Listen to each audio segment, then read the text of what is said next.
বন্ধুরা দুপুরে খাওয়া দাওয়া শুরু হয়েছে। এই যে আমার বর আজকে দোকান যায় নাই, এই যে ভাত খেতে বসলো। আর একজন মানুষে আমাকে কমেন্ট করছে থাল নাই নাকি আঙ্গ ঘরে কিন্তু বহুত থাল আছে, কিন্তু এই থালটাতে আমার বরে খাই অনেক ভালোবাসে, তার লেগে এই থালটাতে খায়। আর আজকে রান্না করেছি হয়েছে মাছের সবজি, ডাল, আলু ভাজি। তো আমার মানে কি এই কচু হলে আর কিছু লাগে না। এটা কি যে কচু কয় তোমরা বলো তো? এই কচু দিয়ে কি কচু কয়? ডবলা কচু। ডবলা কচু। এই কচু হইলে আর কিছু লাগে না। এই কচুতে ডাল বা সবজি বানালে আর কিছু খায় না। তো সবজি দিয়ে দেবো।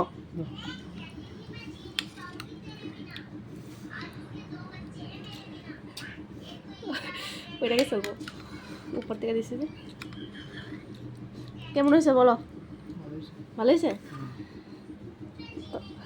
দেখতে সুন্দর লাগতেছে, খাইতেও ভালোই হয়েছে বলে। তো কার কার এই কচুগুলা খাইয়া ভালো লাগে বলো তো? খাও। আরও ডাল দেবো, আলু ভাজি কিছু লাগবো না? কিছু লাগবে না, খালি একটা সবজি দিয়ে হয়ে যাব। মাত্র নামাইলাম গরম গরম। তো তোমাদের সবার দুপুরে খাওয়া দাওয়া হয়েছে?